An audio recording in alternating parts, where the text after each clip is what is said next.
નમસ્કાર, જીએસટીમાં આપનું સ્વાગત છે. હું છું દિલીપ ગોહિલ. આજના વિશેષ પ્રોગ્રામમાં આપનું સ્વાગત છે. એક અલ્ટિમેટમ આપવામાં આવ્યું છે સરકારને, જો દારૂના અડ્ડા પર કામ કરવામાં નહીં આવે તો વ્યસન મુક્તિ માટેનું જે આંદોલન ઠાકોર સમાજે ચલાવ્યું છે એના યુવાનો પોતે પબ્લિક રેડ કરશે. આ માટે કેટલીક યાદી પણ આપવામાં આવી છે. યાદી આપી છે એને કારણે ખાસો વિવાદ થયો છે, કારણ કે એ યાદીમાં એવા વિસ્તારોના નામ છે જ્યાં મહત્વના નેતાઓ ચૂંટાયેલા છે. ચીફ મિનિસ્ટર હોય અને પ્રાઇમ મિનિસ્ટર હોય એમનો મત વિસ્તાર કહેવાય, એ વિસ્તારોમાં પણ દારૂના અડ્ડા છે. ત્યાં પબ્લિક રેડ કરવામાં આવશે જો પોલીસ પગલાં નહીં લેતો. સાથે સાથે આ જે આંદોલન ચાલે છે વ્યસન મુક્તિનું, એની સાથે સંકળાઈ ગયો છે અનામતનો મુદ્દો, કારણ કે અલ્પેશ ઠાકોર કે જે આ ઝુંબેશની આગેવાની લઈ રહ્યા છે એ ઓબીસીના નેતા તરીકે, આ ઉપરાંત ઓબીસી, એસસી અને એસટી એનું જે એમણે સંઘ બનાવ્યો છે એના નેતા તરીકે પણ આગળ આવે છે. એટલે આ બંને વિષયો જ્યારે ભેગા થઈ ગયા છે ત્યારે પાટીદાર, ઓબીસી અને એમણે જે અલ્ટિમેટમ આપ્યું છે એના વિશે જ અમારી વિશેષ રજૂઆત.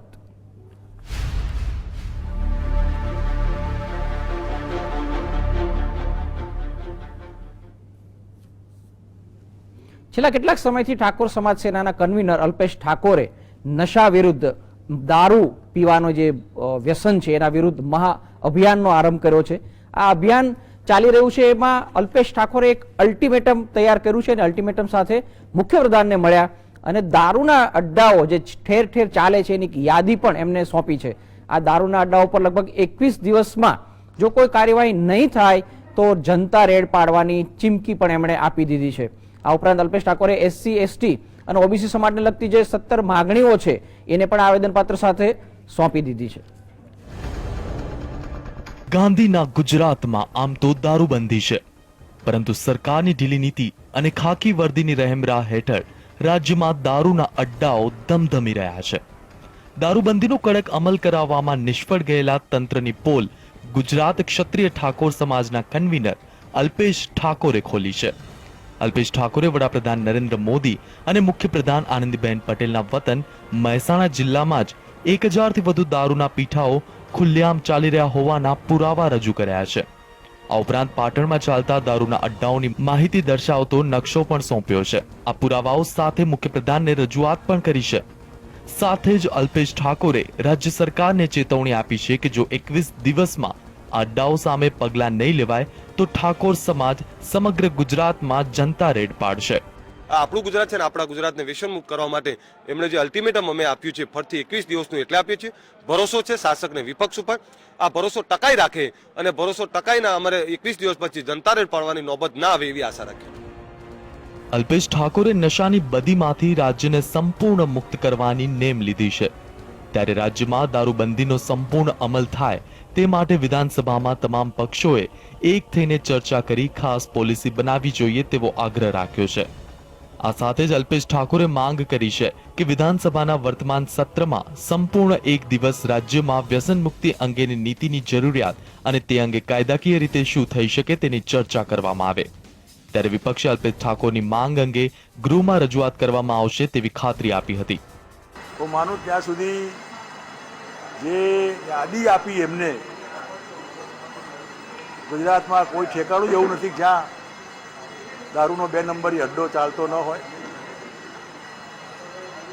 એમનો આગ્રહ હતો કે અમે વિધાનસભામાં આ મુદ્દો લઈએ, તો મેં મારા બળવંતસિંહભાઈ ને શૈલેષભાઈને બધા આગેવાનોને કીધું છે કે આમાં કઈ રીતે ચર્ચામાં આ મુદ્દો લેવાય અને એમને આપેલી વિગત ટેબલ ઉપર મુકાય, એ અમારો પ્રયત્ન રહેશે. આ ઉપરાંત અલ્પેશ ઠાકોરે રિઝર્વેશન એક્ટનો તાત્કાલિક અમલ, ખંભાતના અખાતમાં બાબા સાહેબ આંબેડકરની 191 ફૂટ ઊંચી ધરાવતી વિશાળ પ્રતિમા મૂકવા ઉપરાંત બક્ષી પંચમાં હવે કોઈ પણ જ્ઞાતિનો સમાવેશ ન કરવામાં આવે તેવી રજૂઆત પણ કરી છે. ઘડવૈયા પછાતોના મસીહા એવા બાબા સાહેબનું આંબેડકરનું 135મી જ્યારે આપણે એમની જન્મજયંતિ ઉજવી રહ્યા છીએ ત્યારે એમને એક સાચી શ્રદ્ધાંજલિ, ગરીબોની સાચી શ્રદ્ધાંજલિ, પછાતોની સાચી શ્રદ્ધાંજલિના ફળ રૂપે ખંભાતના અખાતની અંદર એક અતિ ભવ્ય સ્ટેચ્યુ બને એવી માગણી કરી છે. મુદ્દો એ છે કે 49% અમને જે હક મળ્યો છે આની અંદર કોઈ છેડછાડ કરવામાં આવે, આની અંદર કોઈ નવી નીતિ લાવવામાં આવે કે નવા કોઈને ઉમેરવામાં આવે, એ સિવાય જે કંઈ મળતું હોય તો મારી શુભેચ્છા છે. અલ્પેશ ઠાકોરે સીએમ સાથેની મુલાકાત દરમિયાન પાટીદાર સમાજ સાથે સરકારની સમાધાનની વાતને બિરદાવી હતી, પરંતુ સાથે જ સમાધાનની લાયમાં આરક્ષિત વર્ગને કોઈ નુકસાન ન થાય તે અંગે પણ સરકારને ચેતવણી આપી હતી. દારૂની બદીને દૂર કરવા હાલ તો ઠાકોર સેનાએ 21 દિવસનું અલ્ટિમેટમ આપ્યું છે. ત્યારે સરકાર આ અંગે શું પગલાં ભરશે તે જોવું રહ્યું. રાજ્યને નશાના આતંકથી સંપૂર્ણ રીતે મુક્ત કરવા અલ્પેશ ઠાકોરનું આ પગલું ખરેખર સરાહનીય છે. પરંતુ રાજકીય પંડિતો આ પ્રકારના પગલાં અલ્પેશ ઠાકોરની વર્ષ 2017ની ચૂંટણી માટેની તૈયારીઓ ગણાવી રહ્યા છે. કેમેરામેન મનીષ પુરોહિત સાથે હિતેન્દ્ર બારોટ, GSTV, ગાંધીનગર. દારૂબંધીનો મુદ્દો ગુજરાતની સ્થાપના જેટલો જૂનો છે. દારૂબંધીનો અમલ કેટલો થાય છે એ ગુજરાતની પ્રજા જાણે છે. અને આ દારૂબંધીનો મુદ્દો ફરી એકવાર ઊભો થયો હતો જ્યારે ગુજરાતમાં વ્યસન મુક્તિ માટે મહા અભિયાન શરૂ કરવામાં આવ્યું હતું. ઠાકોર સમાજ દ્વારા આ અભિયાન શરૂ કરવામાં આવ્યું. એની પાછળનો ઉદ્દેશ બહુ સારો હતો કે વ્યસન મુક્તિ કરવામાં આવે સમાજની, અને ગુજરાતમાં પણ કરવામાં આવે. પણ એની સાથે બીજા મુદ્દા જોડાયા છે. અને મુદ્દા શા માટે જોડાયા છે એની ચર્ચા કરીશું. અલ્પેશભાઈ પોતે, અલ્પેશ ઠાકોર આપણી સાથે જોડાયા છે. આ ઉપરાંત પાસના સહ કન્વીનર ભાવિન પટેલ પણ આ ચર્ચામાં ઉપસ્થિત છે. કેટલાક મુદ્દાઓની આજે રજૂઆત કરી, CM ને મળ્યા અલ્પેશભાઈ. એમાં કયા કયા તમારા મુદ્દા હતા અને મુલાકાત પાછળનો ઉદ્દેશ શું હતો?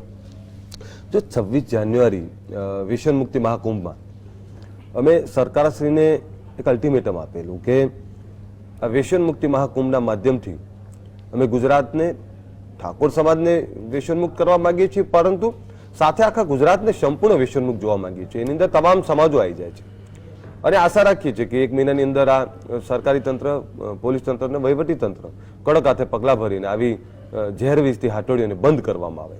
એ પ્રકારનું એક અલ્ટિમેટમ આપ્યું હતું. અને આજે અમે એ અલ્ટિમેટમ, આજે 26 તારીખ છે, એને 1 મહિનો પૂરો થયો એટલે મારી મુખ્યમંત્રીશ્રીને મળવા ગયા હતા અને માન્ય વિરોધ પક્ષના નેતાશ્રીને પણ મળવા ગયા હતા. જો રાજનીતિ કોઈ કરવાનો ઉદ્દેશ આ નહોતો. આ ઉદ્દેશ્ય હતો કે આવનારી પેઢી વ્યસન મુક્ત બને, આવનારી પેઢી નિરોગી જીવન જીવે, આવનારી પેઢી શિક્ષિત વિકાસશીલ જીવન જીવે.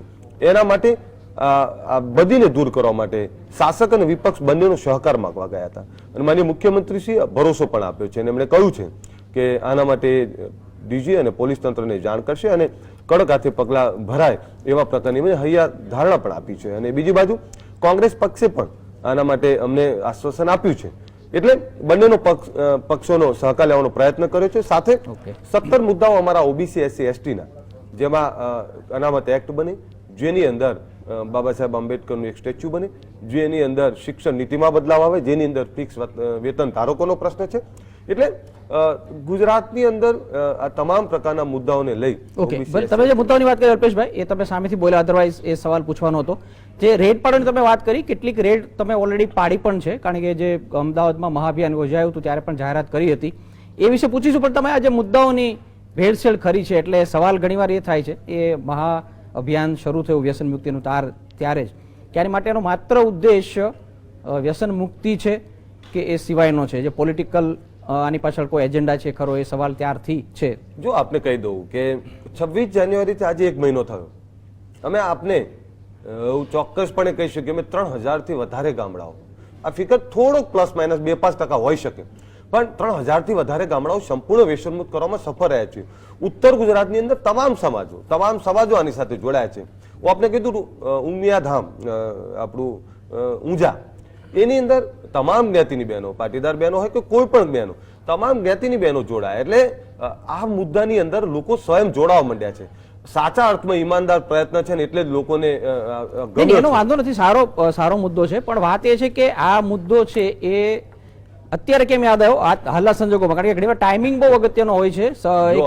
એક આંદોલન શરૂ થયું, છેલ્લા 5 વર્ષથી પ્રયત્ન કરતો હતો હું, અને અમારી સેના પ્રયત્ન કરતી હતી, પરંતુ હું આભાર માનીશ કે આંદોલનના કારણે અમને અમારો અવાજ મૂકવાનો એક મોકો મળ્યો. આ એક પાટીદાર આંદોલન જવાબદાર હશે કે, કારણ કે પાટીદાર આંદોલન આભાર માનું છું, કહ્યું ને કે આભાર માનું છું કે આંદોલનના માધ્યમથી અમારો અવાજ પણ બહાર નીકળ્યો, અમારો અવાજ પણ મૂકવાનો અમને મોકો મળ્યો. 5 વર્ષથી અમે વ્યસન મુક્તિનું કામ કરી રહ્યા હતા, એમાં અમને 50-60 ગામોની સફળતા મળી હતી. પરંતુ અને આપણે કીધું 2014માં પણ હું આ ગાંધી આશ્રમની અંદર પ્રતિક ઉપવાસ ઉપર બેઠેલો, 9 થી 5 જે પણ રાજકીય પાર્ટી મત મેળવવા માટે દારૂનું વિતરણ કરશે તો અમે એનો બહિષ્કાર કરીશું. હું 2014માં પણ આપણી સાથે પાસના સહકર્મીઓ પણ જોડાયેલા છે, ભાવિન પટેલ. આ એક આંદોલન શરૂ થયું અનામત માટેનું, અનામતની માગણી સાથેનું. એ પછી બાકીની સમાજને એવું લાગ્યું કે કદાચ જો અનામત આ બાને બંધ થઈ જશે તો અમારો હક જૂટવાઈ જશે. તો તમને લાગે છે આજે વ્યસન મુક્તિના નામે આંદોલન શરૂ થયું છે, એકચ્યુઅલી રિએક્શન છે પાટીદાર આંદોલનનું કે અનામત બચાવવા માટેનું આ એક રિએક્શન છે, તમને શું લાગે છે? અત્યારે હાલમાં તો જે વ્યસન મુક્તિ માટે જો અલ્પેશભાઈએ જે કાર્ય કર્યું છે એને અમે સમર્થન પણ આપ્યું છે, અને હું પોતે, અતુલભાઈ, જગદીશ પરીખ જેવા વ્યક્તિત્વ, અમે લોકો આ જે વ્યસન મુક્તિનું જે અભિયાન હતું એમાં સમર્થન આપવા પણ ગયા હતા. કેમ કે ગાંધીના ગુજરાતની અંદર ગાંધીજી એમ કહીને ગયા હતા કે આપણે દારૂબંધી છે, અને જો આજે ગુજરાતની અંદર ઠેર ઠેર જિલ્લા, તાલુકા, રાજ્યોની અંદર, શહેરોમાં, ગામડે ગામડે, નાની નાની શેરીઓમાં કે ચાલીઓમાં દારૂ બધે જ ખુલ્લેઆમ વેચાઈ રહ્યું છે, જે આપણને શોભનીય નથી, ગુજરાત માટે કલંક. એ તો સાચું છે, એમાં આપણે એનો ઇનકાર નથી, બહુ સાચી વાત છે. હવે આંદોલનની વાત આવી. પાટીદાર સમાજ ફક્ત ને ફક્ત એના માટે આંદોલન કરી રહ્યું છે. પાટીદાર સમાજ એના જે બે ક્રાઇટેરિયા માટે આંદોલન કરી રહ્યું છે કે ભાઈ અમને જોબ જે છે, જોબની અંદર અમને અનામત આપો, અને એજ્યુકેશનની અંદર અમને અનામત આપો, અમારે બીજા કોઈ અનામતની જરૂર નથી. આ અમારા એક ક્રાઇટેરિયા સેટ કરેલા છે.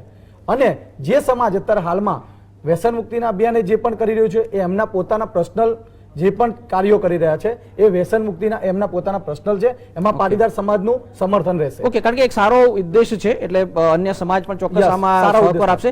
પણ જે મુદ્દાની તમે પણ વાત કરી કે અમારી બે માગણીઓ છે, હવે વ્યસન મુક્તિની વાત કરવા સાથે અલ્પેશભાઈ એ પણ એ વાત કરી રહ્યા છે, એક તો આંબેડકરની મૂર્તિની પણ વાત છે, એની બી ચર્ચા કરીશું. પણ એ ઉપરાંત એમણે ખાસ કહ્યું ઓબીસી નો જે કોટા છે 27%, એમાં કોઈ ફેરફાર ન થવો જોઈએ, એમાં નવી જ્ઞાતિઓનો પણ સમાવેશ ન થવો જોઈએ, અને જે હક છે એ ન થવો જોઈએ. એટલે તમે જે કહો છો એના સિવાયના પણ મુદ્દાની એ જ વાત કરી રહ્યા છે. તમે એક ભાષામાં વાત કરો છો અલ્પેશભાઈ, પણ એમણે જે માગણી કરી છે તમે જેના તરફ ધ્યાન દોર્યું છે એમાં જ અનામત લેવાની વાત છે. હું આપને કહી દઉં કે સામાજિક શૈક્ષણિક રીતે પછાત વર્ગોને વિકસિત સમાજોના સમકક્ષ લાવવાની આ યોજના છે, અને એ યોજનાની અંદર જ્યારે સામાજિક શૈક્ષણિક પછાત વર્ગનું જ્યારે સર્ટિફિકેટ મળતું હોય છે ત્યારે એની અંદર શિક્ષણનું સ્તર ડાઉન હોય છે, એનું સામાજિક જીવન ધોરણ ડાઉન હોય છે, એને અપ લાવવાનો પ્રયત્ન છે.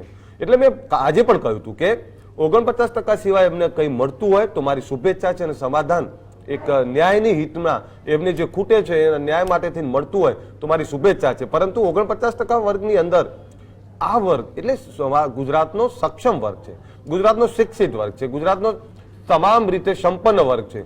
એ વર્ગ આવે તો આ ગરીબ સમાજો, આ અવિકસિત સમાજો એ ઉત્થાન નહીં કરી શકે.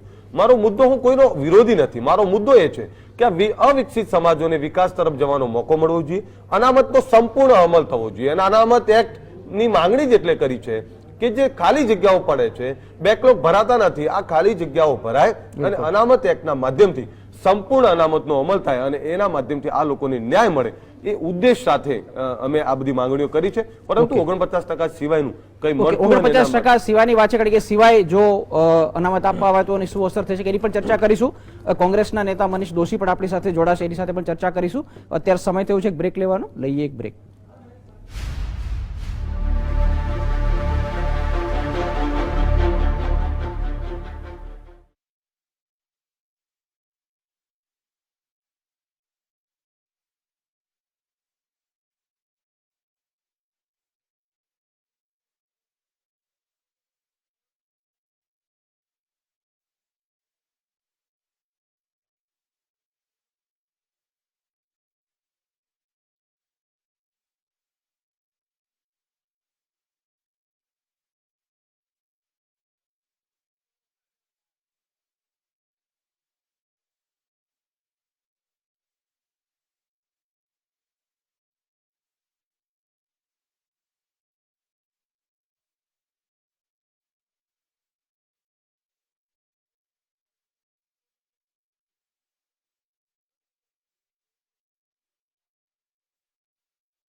Welcome back.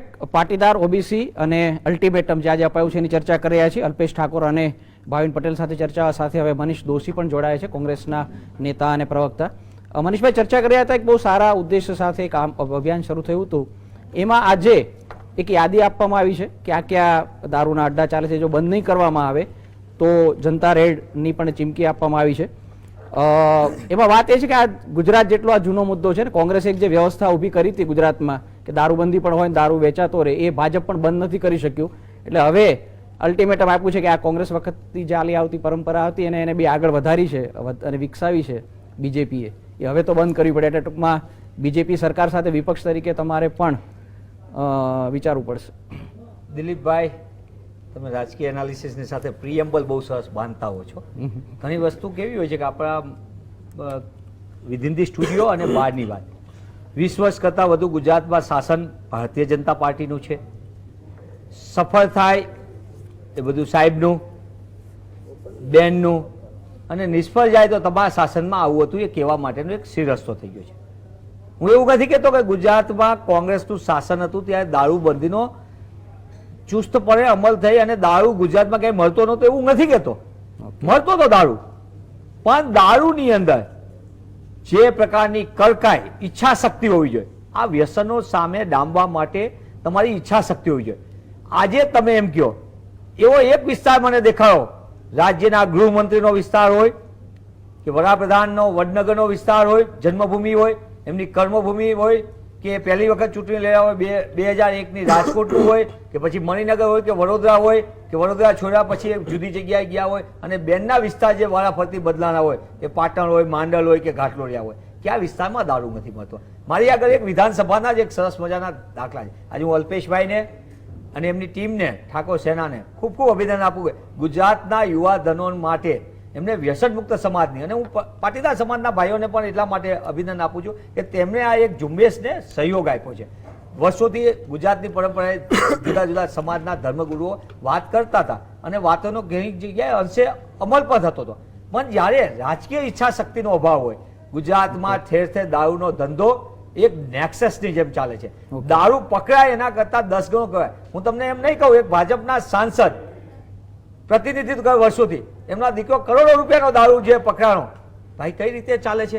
5 વર્ષની અંદર ગુજરાતમાં દારૂ જે પકડાણો, એના હું કહું તમને ખાલી દેશી દારૂ 43,70,311 લીટર દેશી દારૂ પકડાયો. આ વિધાનસભાનો જવાબ. અને એક જ મિનિટ, છેલ્લી મારી વાત કરીશ. આંકડા લોકોને ખ્યાલ જ છે, અને ગુજરાતના લોકોને. નહીં, આ આંકડા નહીં ખબર. 2,42,50,146 વિદેશી દારૂની બોટલ પકડાય, એટલે 246 કરોડનો દારૂ પકડાણો. એનો મતલબ કે કેટલા હજાર કરોડનો દારૂ એમને બારોબાર વેચાય. કેવો નેક્સસનો ધંધો છે. પ્રશ્ન એ છે કે ગુજરાતની અંદર દારૂબંધી, ગાંધી સરદારના ગુજરાતનું તમે નામ લ્યો વિધાનસભામાં. આજે અમારા સન્માનીય નેતા શંકરસિંહ જે વિધાનસભામાં કહ્યું, તમે ગાંધી સરદારનું નામ લ્યો છો, તમે હિન્દુ ચાચાનું લ્યો છો, કોંગ્રેસ ચર્ચા માંગી છે. અને અમને આજે અલ્પેશભાઈએ પણ એ બાબતે કીધું છે, એમને બંને પક્ષને કીધું છે કે ભાઈ ગુજરાતના યુવાનો માટે આગળ આવો. અને અમારા સન્માનીય નેતા વિધાનસભામાં શંકરસિંહજીએ સામેથી કીધું છે, અલ્પેશભાઈ સાથે જ્યારે મળવા આવ્યા એમની ટીમ સાથે, ત્યારે કીધું કે વિધાનસભામાં કોંગ્રેસ પક્ષ આ મુદ્દા ઉપર વિસ્તૃત ચર્ચાની માંગણી કરે. ચર્ચા એ તો વિધાનસભામાં તમે જે કરો, પબ્લિકમાં ચર્ચા એવી છે કે આ 3 પક્ષ છે અલગ અલગ, એક ભાષામાં કેમ વાત કરે છે? પાસ છે એ જ ભાષા બોલે છે, અલ્પેશ ઠાકોર પણ એ જ ભાષા બોલે છે, અને કોંગ્રેસના પ્રવક્તા તરીકે તમે પણ એ જ ભાષા બોલો છો.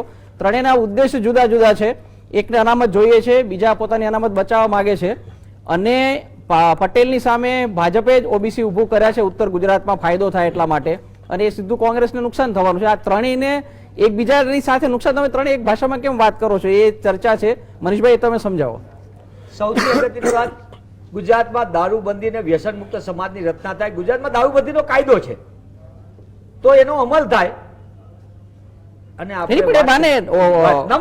ઉપર જ આવું છું ભાઈ. પાસના લોકો મિત્રોએ શું વાત કરી? અમને શિક્ષણ વ્યાજબી મળે, અમને મોંઘી ફી, મોંઘા ડોનેશનો પોસાતા નથી, કોઈ પણ સમાજને નથી પોસાતા. રોજગારનો પ્રશ્ન છે, 15 લાખ. નહીં, કેમ બોલે છે? તમને કેમ એક ભાષા લાગે છે? મૂળમાં કહું, 15 લાખ રૂપિયા કલ્યાણ યોજના દાખલ થાય ફિક્સ પગારની, 5 લાખ યુવાનોને ફિક્સ પગારના નામે આર્થિક શોષણ થાય, હાઈકોર્ટ ચુકાદા આપે તો એ અવગણના થાય, દરેક વસ્તુમાં પ્રવેશ પરીક્ષા પરિણામથી માંડીને પદવી સુધી દરેક બાબતમાં વિદ્યાર્થીઓ યુવાનોએ કોર્ટનો જ આશરો લેવો પડે. સરકાર જેવી કોઈ વ્યવસ્થા ન હોય અને સરકાર નોકરી આપે તો ભ્રષ્ટાચારથી આપે, ત્યારે પાસ બોલે છે એ વાત એટલા માટે કે ગુજરાતના યુવાનોની વાત છે. અલ્પેશભાઈ અને એમની ટીમ જે ઠાકોર સેના બોલે છે એ વ્યસન મુક્ત ગુજરાત થાય અને ગુજરાતના યુવાનોનું ભવિષ્ય બચી શકે એના માટેની વાત કરી છે. અને કોંગ્રેસ એટલા માટે નીતિમત્તાથી એ વાત કરી રહ્યું છે કે ભાઈ આ બાબતની 25 વર્ષથી તમે શાસનમાં છો, તમે વાયદા બહુ કર્યા, તમારા ચહેતા મળતિયાઓને ફાયદા બહુ કરાવ્યા, હવે કાશ ગુજરાતના યુવાનો માટે વિચારો. એટલે તમને કોંગ્રેસની જે કોઈ વાત છે એ પાસ અને આપણે ઠાકોર સેનાની ને એમના બધાની સાથે જે લાગે છે. ભારતીય જનતા પાર્ટીની નિષ્ફળતાની વાત કરીએ છીએ, ભારતીય જનતા પાર્ટીના ભ્રષ્ટાચારની વાત કરે છે અને એ બાબતે હંમેશા એક વાત રહેશે. એટલે અલ્પેશભાઈ પહેલી વાર જયારે આંદોલન કર્યું ત્યારે પણ એ ચર્ચા ઉભી થઈ હતી કે પટેલ સામે ઉત્તર ગુજરાતમાં જે ઠાકોર મતો છે મહત્વના છે, કારણ કે પટેલ સતત એ ભાષામાં વાત કરતા હતા, અમે જ સરકાર બનાવીને અમે જ સરકાર તોડીએ. તો એની સામે એક બીજા વર્ગને ઉભો કરવા માટે બીજેપીની કોશિશ હતી અને એમાં તમારી ભૂમિકા રહેશે એવું કેટલાકને લાગે છે, તમે સ્પષ્ટતા કરશો? મને નવાઈ લાગે છે. અમે કોઈના ઊભા કરેલા પપેટો કે થોડા છીએ કે કોઈ અમને ઊભા કરે ને અમે ઊભા થઈએ. અમે સ્વબળે આવેલા લોકો છીએ, અમે યુવાનો છીએ, અમે સંગઠિત યુવાનો છીએ, અમે દિશા નક્કી કરીને આવેલા છીએ. અમે કે કોઈના ઈશારે ચાલતા હોય, ના ભારતીય જનતા પાર્ટી ના કોંગ્રેસની ઈશારે અમે ચાલીએ છીએ, તમારા સમાજના ઉત્થાનના ઈશારે ચાલી રહ્યા છે. અમારા સમાજનું ઉત્થાન કરવો છે, અમારે આવનારી પેઢીને વિકાસશીલ નિરોગી જીવન આપવું છે, એમને નોકરીઓ જોઈએ છે, એમને ધંધા રોજગાર કરવા છે. એટલે માફ કરશો, ક્યારેક હું ભારતીય જનતા પાર્ટીનો દેખાઈશ ને ક્યારેક કોંગ્રેસ પાર્ટીનો દેખાઈશ, કારણ કે હું કોઈનો નથી, હું છું મારા સમાજનો છું, મારા સમાજોના ઉત્થાન માટે નીકળ્યો છું. અને ના કોઈ માત્ર ઓબીસી એસસી એસટી ની, હું તો ગુજરાતના તમામ યુવા બેરોજગારીની લડાઈ લડવા માંગુ છું, હું ગુજરાતના તમામ ફિક્સ વેતન ધારકોની લડાઈ લડવા માંગુ છું, ગુજરાતની અંદર જેની જોડે અન્યાય થશે એ તમામની લડાઈ લડવા માંગીએ છીએ. અમારી લડાઈ એ ગાંધીજીના માર્ગે છે. એટલે કોઈએ ઉભા કરેલા 5 વર્ષથી અમે લડાઈ લડીએ છીએ. કોઈએ સાંભળી લો, કોઈએ અમને મહત્વ નતું આપ્યું, પરંતુ આભાર માનું છું કે આંદોલનના કારણે અમારો અવાજ બહાર નીકળ્યો છે અને આજે અમે દેખાડે છીએ. અમે તો 5 વર્ષથી લડી રહ્યા હતા. નહીં, પણ તમારી બે ભૂમિકા છે. તમે ઓએસએસ જે તમે સંગઠન ઉભું કર્યું છે એના પર તમે નેતા છો અને એક તમે તમારા પોતાના સમાજના નેતા છો, અને એમાં વ્યસન મુક્તિ બહુ સારો ઉદ્દેશ્ય, કોઈ એમાં વિરોધ નથી કરવાની. બે ભૂમિકાનું જ્યારે એ જ કહી દઉં, આ ઓબીસી ની અંદર આવતી સૌથી મોટી કોમ ઠાકોર કોમ્યુનિટી છે. આ ગુજરાતની અંદર ઠાકોર સેના 5 વર્ષથી ચાલે છે. અમારો મુદ્દો હતો વ્યસન મુક્ત સમાજ, શિક્ષિત સમાજ ને સંગઠિત સમાજ. અમે આજે આપને કીધું પ્રી ટ્યુશન ક્લાસીસના માધ્યમથી ગુજરાતની અંદર 35-40 હજાર વિદ્યાર્થીઓને ઠાકોર સમાજના ભણાઈ રહ્યા છીએ અમે ઠાકોર સેનાના માધ્યમથી. અમે વ્યસન મુક્તિની વાત કરીએ છીએ. 67 ગામમાં અમે વ્યસન મુક્ત કર્યા હતા, પણ આજે આનંદ છે કે 3000 ગામડાઓ વ્યસન મુક્ત થયા. પરંતુ જ્યારે અનામતની વાત આવી ત્યારે અનામત તો અમને ખબર જ નહોતી, અને અનામત હમણાં સારું શિક્ષણ મેળવવા માટે ત્યારે ખબર પડી કે અનામત આ છે.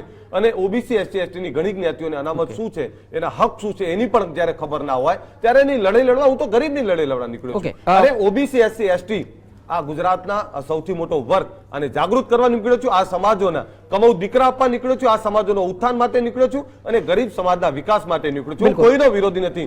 મારી દિશા નક્કી છે. ગરીબના ઘરની અંદર કમાઉ દીકરો આપો છે, ગરીબ મા બાપોને એમની દિશા બિલકુલ દિશા નક્કી છે. ભાવિનભાઈ, તમારી દિશા શું છે? કારણ કે અત્યારે એક સમાધાન માટેની પણ ભૂમિકા તૈયાર થઈ રહી છે. ઉપરાંત જે રીતે એમણે એક સામાજિક મુદ્દો ઉપાડ્યો, અલ્પેશભાઈ પોતાના સમાજને લાગ્યો, એ રીતે પટેલ સમાજ તો એના કરતા પણ વધારે જાગૃત છે. એ પણ આવા કોઈ સામાજિક મુદ્દા ઉભા કરીને એકતા સ્થાપિત કરે અને જે નડતર છે, જે યુવાનોને નથી મળતો, મોકો નથી મળતો, અથવા એમને જે અન્યાય થઈ રહ્યો છે, આવું કંઈક પોઝિટિવ પણ વિચારી શકાય કે નહીં? એના માટે 28/2 મહિલા સશક્તિકરણનું આપણે સંમેલન કરવાનું છે. એ સંમેલન તમે 2 દિવસથી ચાલે છે, એની મંજૂરી પણ નથી આપી સરકારે. સરકાર એવી મોટી મોટી વાતો કરે છે કે ભાઈ મહિલાઓ આગળ આવો, મહિલાઓ સારા કાર્યોમાં રસ ધરાવો. આજે તમે એ વિચાર કરો કે મહિલા સશક્તિકરણ અમે અમારા જેમ વ્યસન મુક્તિ અભિયાન કર્યું, પરંતુ એની પણ મંજૂરી પાટીદાર સમાજને આપવામાં નથી આવતી. સરકાર રોજ મોટી મોટી વાતો કરે છે કે મહિલાઓ ઘણી આગળ આવો, મહિલાઓ. આજે એક વિચાર કરી લો કે આજે મુખ્યમંત્રી પણ મહિલા છે. બિલકુલ, એને પોતાનો એમનો પણ એક આ મુદ્દો છે, આ મુદ્દો થતો પણ એ કરવા નથી દેતા. ગઈકાલે હું એક જોઈ રહ્યો હતો, એક આગેવાને સારું કહ્યું હતું, એકતા યાત્રા ચાલે છે એમની. એમણે કહ્યું હતું કે મહિલા સશક્તિકરણ અને વ્યસન મુક્તિ માટે અમે કામ કરવા માંગીએ. વ્યસન મુક્તિ માટે જે લોકો કામ કરવા માંગશે, હું મારી શુભેચ્છા છે. અલ્ટિમેટમની વાત છે, આપણી પાસે ઓછો સમય છે. ત્રણેય મિત્રોને એક એક સવાલ પૂછેલ. અલ્ટિમેટમની જે વાત છે, ભાવિનભાઈ એમણે કહ્યું કે જનતા રેડ પર કહીશું, કેટલીક કરી પણ છે, એમાં બહુ અત્યારે મોટી હિંસા નથી થઈ, નાના મોટા બનાવ બન્યો છે, પણ આમાં વધારે હિંસક બનાવ પર બની શકે. જે સંજોગોમાં તમે હિંસા ન થાય અને આ બધી ડામી શકાય દારૂબંધીને, એમાં તમે કેવી રીતે એમને સહકાર આપશો? અમે અત્યારે હાલમાં તો અમારું જે સ્ટેટમેન્ટ ને ક્લિયર છે, અમારે અનામત જોઈએ છે. એક સેકન્ડ, અત્યારે હાલમાં અમારું જે મહિલા સંમેલન છે 28/2 એ અમે કરવાના છે, મહિલા સંગઠન ભેગું કરવાના છે.